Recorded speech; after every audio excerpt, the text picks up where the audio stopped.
Acapulco, Mexico. This is Anarchast. Hey everybody, welcome to another edition of Anarchast, your home for anarchy on the internet. This is the first sort of non-smoking edition of Anarchast in a long time. I actually started Anarchast in 2011. I wasn't really a smoker back then. I kind of started smoking for numerous reasons, went through some disasters around 2012, 13. I decided to start smoking, and part of it was to see how hard it was to quit. I just recently quit. It wasn't very hard at all thanks to a book called, I think, The Easy Way by someone, Carr. Interesting if you're interested in stopping smoking, look into that. I'm also on day 6 of a juice fast right now. I haven't eaten anything but drank vegetable juice for the last 6 days. I'm actually feeling awesome, and I have a great guest coming in. It's Clive Cleveland, a person that has spoken at Libertopia in the past. I believe I met him there. He was named the first socially conscious venture capitalist in 1986, so he was thinking along those lines all the way back then. He was a gubernatorial candidate for the Libertarian Party in Iowa, and he also has written 2 books, Common Sense Revisited and Restoring the Heart of America, so lots to talk about. He also came I got to know him through past Anarchast guest and Anarchapulco speaker Bob Podolsky. He's also good friends with Gore Griffin, who we just announced is speaking at Anarchapulco as well. He's also friends with Foster Gamble, who we just announced is speaking at Anarchapulco. So lots of connections. Happy to have you on, Clyde. The first question I got to ask you, though, is how did you become an anarchist? Well, I mean, after being an entrepreneur and trying to be a businessman for years and having lots of employees and always whatever business I've been in, whatever industry I've been in, running up against government interference and government oppression my entire life. Being audited, having all my research and development ships audited at the same time by the government, as well as myself, which was basically an effort to shut down the whole research and development limited partnership industry. I mean, I could go on, but it started when I was a young man, and when I was in California, I remember I was in real estate in California in 1978 when the fight against the property tax occurred, where the famous Proposition 1, it was considered the big tax revolt that we hoped would spread to the whole country happened. I don't know how, many of your listeners were around at that time, but it was a very big deal. It was one of the most successful tax revolts in modern history. And Proposition 13 did pass, and to this day, California still has the most reasonable property tax system in the country, where 1% of the sale price of your house is what is taxed. Rather than the system that existed before, where they could just keep raising your taxes every year as long as they wanted to. So anyway, it's been a long journey for me, but I'm at the point now where I believe the only choice that we have is to create a new model, an entirely new model that is non-coercive and is basically what I feel is structured anarchy. And that's what Bob Podolsky talks about too, and I really like what he's done. A friend of ours, a mutual friend of ours, put us together a few years ago, and we've been very close and working on this model now for a few years. That's great. I've had on Foster Gamble a few years ago on Anarchast, and he had his Thrive movement going, and he told me that it was his son who kind of pushed him over the edge at the last to becoming a true anarchist or voluntarist. He had put most of the pieces together up until that point, except for that one missing piece about coercion.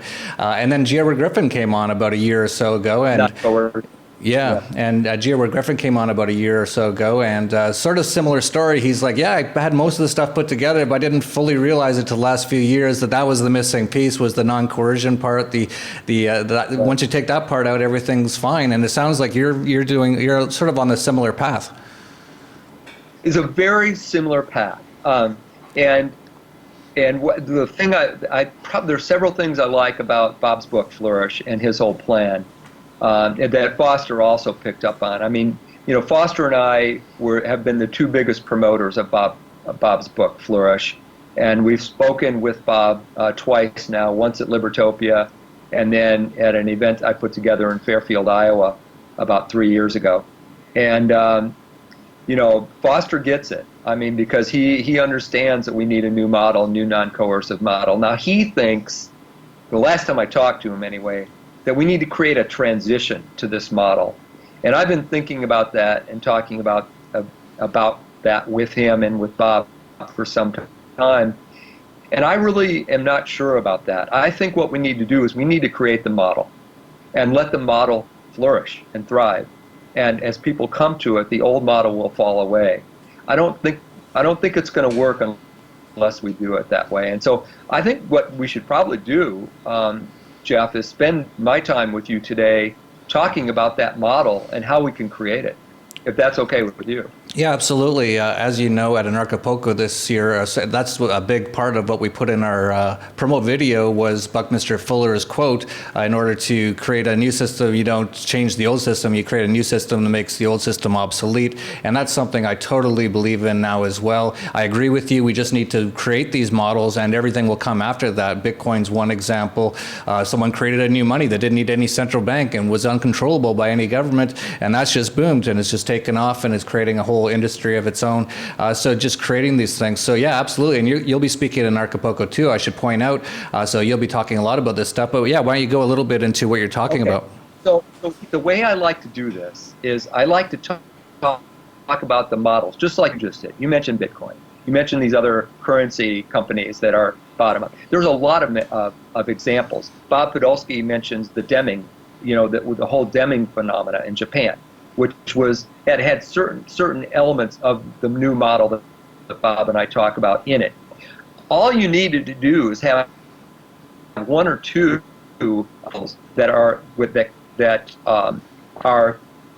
logical equivalents of what Bob is talking about, and you will have results. In other words, the more freedom that you have and less hierarchy, it's going to show results. The company is going to do better. A container store is another example. Whole Foods is an example. There's a lot of companies that are doing an element here or an element there of creating more freedom and less coercion. And it always works. But there's 2 or 3 companies that I'd like to mention today that are phenomenal example of almost every single one of these principles. And the first one I like to talk about is Gore and Associates. And that is the company that makes Goretex boots, Goretex coats. They also make Clyde dental floss. You've heard of the company, right? Yeah, of course. I'm from Canada, so I used a lot of their clothing. Yeah. I mean, you see their brands and their products everywhere. Tremendously successful company. And I've had the good fortune of actually knowing Bill Gore and his daughter, Susan. Susan Gore was on my board of directors at one of my companies, United Investment Groups, in the 80s. I always look back over my life, and the biggest mistake I think I've ever made was not listening more to Susan Gore at that time. I wasn't ready to hear the message. But let me tell you a little bit about Gore. First of all, they've been in business since the 1950s. So they're a very long successful company, long successful track record. Currently, they have over 10,000 employees. Of those 10,000 employees, no one tells anyone else what to do. Literally, no one tells anyone else what to do. There is no coercion there. How could a company of 10,000 people, you may ask, operate with no one telling anyone else what to do? Well, there's a lot of elements to it. But one element is this. When I met Bill Gore in 1986, he had lunch at my home with his wife and his daughter Susan, and I handed him my card, and my card said, Clive Cleveland, Chief Executive Officer, President, Co-founder, Chairman of the Board. And his card, and he was already a billionaire, said, Bill Gore, associate. And everybody at the company was an associate. And what he was doing was, he was saying right up at the point, when somebody walks into the door of that company, it's their first day, they're an associate, and they're at the same level he is. They have the same level of size of office, the same title, and titles means nothing. It's all about performance. So that's one thing. He just sends messages to everyone that this is a flat organizational structure. There's no hierarchy here. So how do they do it? What they do is they're in small groups. Everyone is a member of a small group, or a number of small groups, depending on how successful you are, how much resources you have to offer, how much performance power you have to offer. You could be in a number of groups. But the small groups are about 8 people, somewhere between 8 and 12 people throughout the whole company. Gore is nothing more than a network of small groups, all entrepreneurs, all with projects that are working together. If they need more than 8 to 12 people to get something done, then they voluntarily contract with other groups in the company to get whatever it is done. So that is the basis. That's a very basic structure of how Gore works. And there are leaders from time to time that arise, but they don't arise by somebody from the top appointing a leader. The leaders arise from the bottom. In other words, there would be an individual that the people decide they want to lead them. So it's the people decide who they want their leaders to be. So there are leaders, but it's not hierarchical. They call it a lattice network, but it's a very flat network. There's no hierarchy, no up or down there. They also found that once there was more than 150 people in one area, that their whole structure started to break down, and hierarchy started to be created spontaneously. It's like a law of nature. So what Bill did is, and it's happened to this day, this is how they operate. So all their buildings are built with 150 parking spaces, 150 desks, and room for 150 people. So that was another thing that they did. They've done everything they could for the last, 58, 40, 65 years to eliminate hierarchy and eliminate coercion. So I would say that company is the closest example that I know of to the principles that Bob Podolsky talks about in Flourish. It's got all the things. It's got the small groups. It's got the ethical value of that everyone is equal, and it's all about performance and no coercion. And let's see what the other one, the ethical. Oh, and also there's the other principle is unanimity. In other words, they also have figured out that majority rule doesn't work, because when you have a majority coercing a minority, you have coercion. So those are the 3 principles, though: unanimity, small groups, and a strong ethical value of helping other people, and creativity and non-coercion. Yeah, it's really interesting for people who haven't seen the Anarchast we did with Bob Podolsky. We'll put a link to that up or down or somewhere on the screen. Very interesting, all this concepts, but a lot of it has been mostly just concepts. It hasn't been too much done in the real world, but it sounds like Gore or Goretex has to quite a large extent implemented a lot of these sort of things and have had a great amount of success. So it's kind of interesting because a lot of the issues that come with anarchists, especially those anarcho-communists and stuff, they hate hierarchy. I'm not so much against hierarchy as long as it's all voluntary, of course. So if you agree to work for me and you agree to these hours and I agree to pay you this amount of money, that's totally fine in my opinion. But what people like Clyde and Bob are saying is that it could be even less hierarchical and actually work better. It's quite interesting. I would say this: hierarchy, by its very nature, promotes a more coercive atmosphere. And the way Bill Gore said, one of his quotes that I just love, is he was at DuPont before he started Gore and Associates, and he said that the only meaningful communication that occurred while he was working at DuPont was in the carpool on the way to work.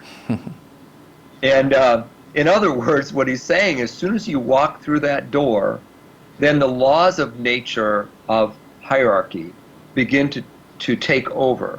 And the basic example that I could give you for that is the boss who is concerned about his promotion, and he's concerned about the people underneath him making him look bad or outshining him and leaping over him and getting a promotion that he deserves.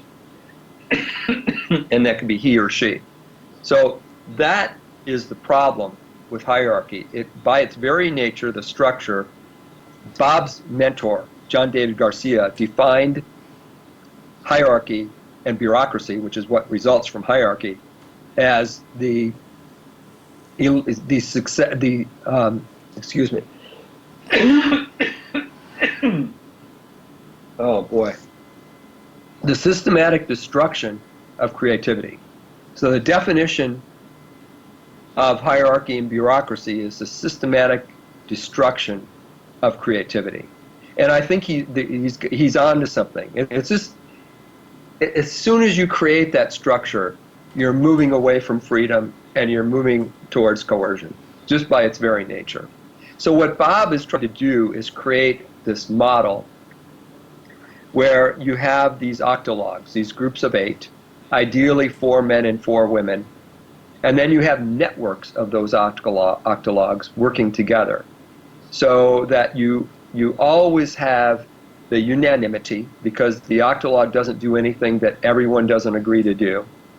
And then you have the networks, and they're working on those same principles, the larger networks.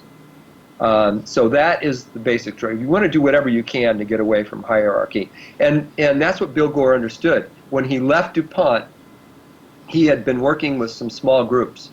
And every once in a while, they would do one of these small group things where they would give the small group of people way more freedom and authority than they did normally in their normal structures. And what he found was, when people were unbound by the hierarchy and those structures, they had incredible results. And he kept thinking, when he would experience this, why doesn't somebody have a company that just does this, just has small groups with their own autonomy to do things? And that's how he started Gore, based on that concept. And it's been incredibly successful. Are there any other examples? I think you said at the beginning you knew of about 3 different companies. The other one is Semco. Have you ever heard of Semco in Brazil? The book Maverick, Ricardo Semler? No. Okay. Highly recommend you Google Ricardo Semler. What he did was maybe even more incredible than what Bill Gore did. Because Bill started with this concept, and he started his company from scratch with that concept from the beginning. What Ricardo did is he took over his father's manufacturing company in Sao Paulo, Brazil, and he transitioned it to a company which operates very, very much like Gore, from a very hierarchical, bureaucratic, unionized company into a company that operates very similarly to Gore. And he's had tremendous results, absolute incredible results with that company. He has 2 books. He has Maverick, which I've read, and The 7-Day Weekend, which also is very, very good. And the people there report the same kind of things that the people at Gore and Associates report. The same kind of freedom, the same kind of results, the small groups. In fact, Semco even realized the same thing with 150 people. He has people in groups 8 to 10, and then once they get to 150, they have to split off in different groups. So it's almost identical to Gore and Associates. And so yeah, that would be the second example. And he's got 2 good books that explain everything that happened there. And I highly recommend. The third example that I like to talk about is Visa, under a fellow by the name of D. Hock. Have you heard of D. Hock? I think I've heard of him, but I don't know much about him. He wrote a book called Birth of the Chaotic Age. You should interview him. I think he's still alive. I think it would be a tremendous interview, because what he did when he took over Bank of America in the 1970s, I believe, it was the last one of the big banks to get into the credit card industry. And he was way behind MasterCard and American Express and all of them. And when he went in there, he told the people at Bank of America that they wanted him to be CEO, that he would do it under one condition. And that condition is that they leave him alone. They don't try to second guess him. They don't try to change anything he's doing. They just let him do his own thing because he was going to do it completely differently according to different laws of nature than that they had ever seen before. And he implemented many of the same kinds of things that Bill Gore and Ricardo Semler did with Visa. And Visa became the largest commercial enterprise on the planet within 10 years, with 1.2 trillion in revenues within 10 years. And what people said about the company is they couldn't find the center. And the reason they couldn't find the center of the company is because it was the center was a what D. Hock calls a non-coercive enabling organization. And the principles that he laid out for Visa were basically pushing the authority to the furthest limits of the organizational structure. Management is non-coercive, all the different things that we've been talking about. So I think that is the third example I like to talk about. If people are interested in this, his book, Birth of the Chaotic Age, is a phenomenal book to read. Phenomenal story. Brilliant man. So those are my three main examples. And I've talked about Podolsky about this, and he has read Birth of the Chaotic Age. He gets it. He realizes what a great example it was. He didn't even know anything about Visa. Anyway, those are the examples. Now, what I've done personally is when I first met Bob, I was putting together a group called Free America Now. And Free America Now was some of my best friends, and we had been involved with the Republic of the United States movement that occurred about 6 or 7 years ago, and we were frustrated with the way that was going, so we decided to break off and do something on our own. And I had just read some of Bob's materials about the groups of 8 and unanimity, decision-making process. Have you ever done anything, Jeff, with where everyone agreed to have unanimous decision-making? You mean in a company? In a group of anything, any movement, any organization you were in, where you agreed up front that everyone was going to agree before you did anything? I don't think I've ever set that out as a stipulation, no. Most of us haven't. I never had until that point, because I was really impressed by that part of Bob's writing about unanimity and how important it was. So I kind of brought that out to our group, and there was about 7 or 8 of us. And I said, I just went through what I thought might be the principle, where we would not agree, we would not do anything with Free America Now unless every single person was on board. If we were going to write a mission statement, we'd all agree on it. If we were going to do this, we'd all agree on it. Whatever it was, we'd all agree on it. And everyone agreed that we would operate under that principle.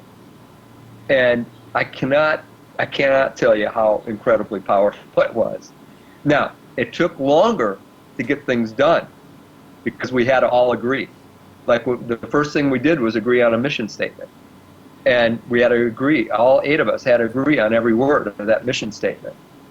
But we eventually got it done. And then we had to agree what our project was going to be. And we had several to consider. But the one that we all agreed upon was Sheriff Richard Mack's first annual convention for constitutional sheriffs. And Richard came to us and asked us if we'd do it. We considered it, and we decided to do it. He wanted to do something he'd never been able to put together. He'd always been trying for years to put it together, which was a convention of sheriffs who believed in the Constitution and could actually help create a movement in the country for sheriffs to limit the role of the federal government in their counties. And so Richard said he wanted to do it over 3 months, get at least 100 sheriffs there, raise the money to do it, and he wanted us to do it. So we told him we'd do it, and it was over Thanksgiving and Christmas. We raised $120,000, $130,000. We got 117 sheriffs to show up. We organized the entire event. We organized all the speakers, the entire event, the rooms, room board, transportation for the sheriffs to get there, the whole thing in less than 3 months. and it was a tremendous success. But that was Free America did that. Free America Now did that.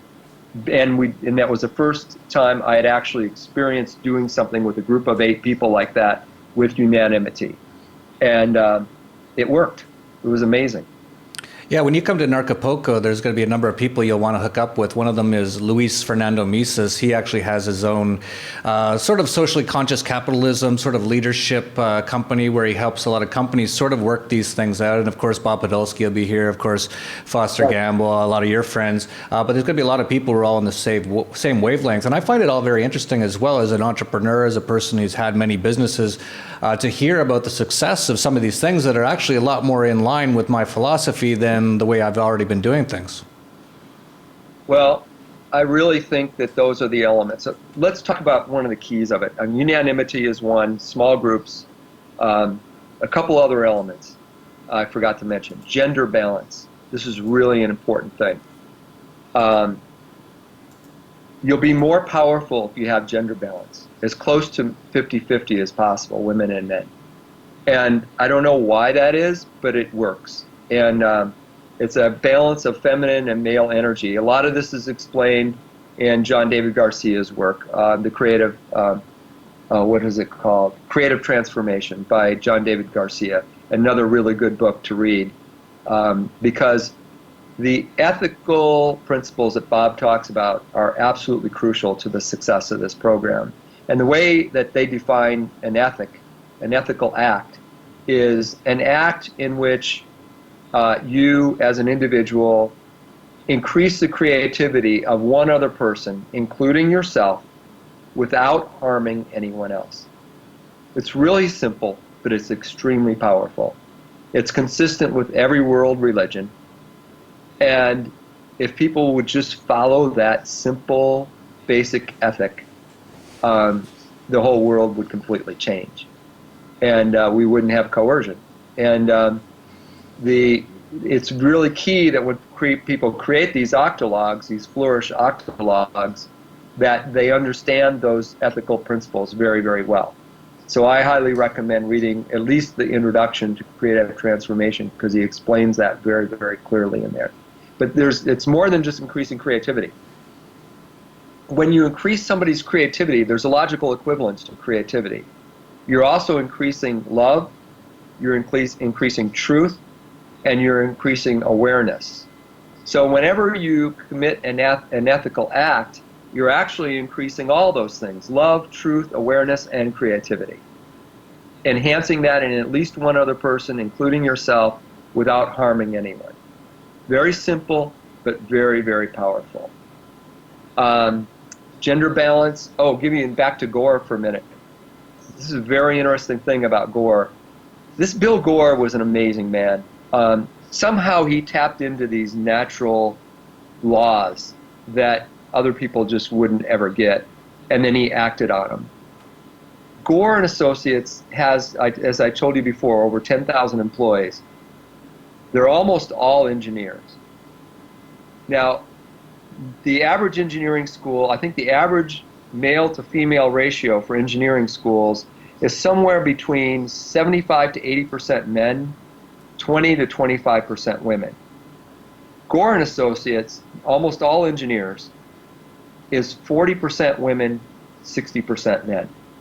So somehow they've figured out that their success increases by having gender balance in that company. So I thought that was very, very interesting. But when we create our octologues, we do the best we can to have as many women as we have men, or men as we have women. So that's another interesting part of this. Yeah, it's and all without a government law, right? Making us have a certain amount of women and all that sort of stuff. This stuff actually does make a lot of sense, and the more you look into a lot of this stuff, including spiritual sort of aspects to these things, and you brought up creativity, brings love, all these things are connected, and a lot of people don't think about this stuff, and a lot of people go to things like business school, never think about any of this stuff, of course. So this is sort of like next level thinking. So it's going to be really great to have you here, Clyde, along with people like Foster Gamble, along with G. Edward Griffin, along with Luis Fernando Mises, along with Bob Podolsky, all these kind of people, all working on this kind of stuff. It's really great. There's already an octologue here. I think they call it an octologue or something, an arcologue. Here that's being run by Michael Nimitz, who is on Anarchast. So yeah, it's going to be really interesting to see you guys all here. That's a big reason to come down to Anarchapulco, just to be around all these people doing all this kind of stuff. It's really just amazing when they all get into one place for 1 week of the year. Mm-hmm. Well, I am very excited to come. I'm great. I did not heard that Foster was coming until you told me that today. So I know we were working on that. So that's fantastic. And I did not know Ed Griffin was coming, and I haven't seen Ed for a while. So I'm very excited to see everybody and meet Mises, and anybody by the name Mises has got to be. So I'm really looking forward to this. What are the dates? It's February 25th to 27th is Anarchapulco, and then the 28th is actually all everything to do with the blockchain and cryptocurrency called Cryptopulco. So essentially 4 days, February 25th to 28th, and so many people all talking about all this kind of stuff. I think Bob's going to have some workshops. Just go to anarchapulco.com, scroll down, you'll see all kinds of workshops that people are doing. Anything you're interested in, check it out. Tons of interesting stuff. So it'd be great to see you down here, Clyde. Well, let me also mention to your listeners, I have a website that has a lot of the information that I gave you, like the books, like Birth of the Chaotic Age, and links to Ricardo Semler, and all these things. The website is flourishfairfield.org. So flourishfairfield.org. If you go to that website, you'll see a video of Foster Gamble, a video of me, and a video of Bob Podolsky talking about this. Short presentations are really powerful, and you'll also see all those books that I mentioned and links and things that can help you get started on this. And I just think it's really, all the stuff that I've done in my life, I think the rest of my life is going to be devoted to creating these octologues and networks and networks of octologues and holomats and all the things Bob talks about in his book. And I would highly recommend everyone get a copy of Bob's book, Flourish, and read that. And what is his website? You probably have his website. I think he's got a Titania website or a Flourish website. Do you have that? I don't have it in front of me, but I know that it was something in Titania, yeah. We'll make sure we have a link to it down below.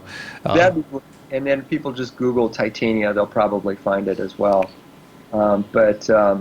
Fantastic. Well, I can see Acapulco in the background there, and I'm really looking forward to getting down there very, very soon. Yeah, we're looking forward to it too. So it's same weather every single day of the year here. It's basically sunny and 85 degrees and beautiful, and it's perfect, of course, at the last week of February. Going to be so many amazing people coming down. I actually can't believe it. As you mentioned, you didn't even know Foster Gamble or G. Edward Griffin were coming. That's because we just got them. Everyone's just sort of approaching us now. Everyone's starting to realize this is going to be like a really special, amazing event, and everyone's just coming in now. So you got to check it out. Check it out at Anarchapulco.com, or just look it up on Facebook, Anarchapulco, that sort of a thing. You can find all of our information. It's last week of February. Is there anything you wanted to finish up with, Clyde, before I see you down here in Acapulco in less than 2 months? I would just tell everyone to go to flourishfairfield.org and really maybe get a couple of those books. Get Birth of the Chaotic Age, get Flourish. Check it out, because the more you have a background on it, the more quickly we could get some octologues going and really create this new model. And as Bucky Fuller said, as you said before, the only way to change a system like this is let that system die out by creating a new model that people will be attracted to and their lives will change with. They'll experience more creativity, love, awareness, and truth in their lives very quickly. And they'll go, why am I messing with this old system? Let's just go to this new system and create it and make it happen. And it wouldn't take that long. Once we have, I think there's a tipping point. And I don't know what that tipping point is. It's probably somewhere around maybe 1,000 people. 1,000 people operating in octologues, networked together, and having results in their lives which are amazing. Would be enough to attract the rest of the world very quickly, and it's not it doesn't cost anything. So anyway, That's the last word I have. That's great last words, and yeah, it's interesting you brought up Bucky Fuller's quote about changing the system. You just create a new system that makes the old system obsolete. That's what we featured on our promo video for Anarchapulco this year, and that seems to be a lot of what a lot of people are thinking right now, including yourself, Foster Gamble, Gia Griffin, so many others. So we're all going to be in one place at the end of February, and we're all going to do this and get this done and get this world to be a lot better place and a lot freer place and a lot more peaceful place. If you like this video, please like, subscribe, share down below, and that's it for Anarchast, your home for anarchy on the internet. Peace, love, and anarchy.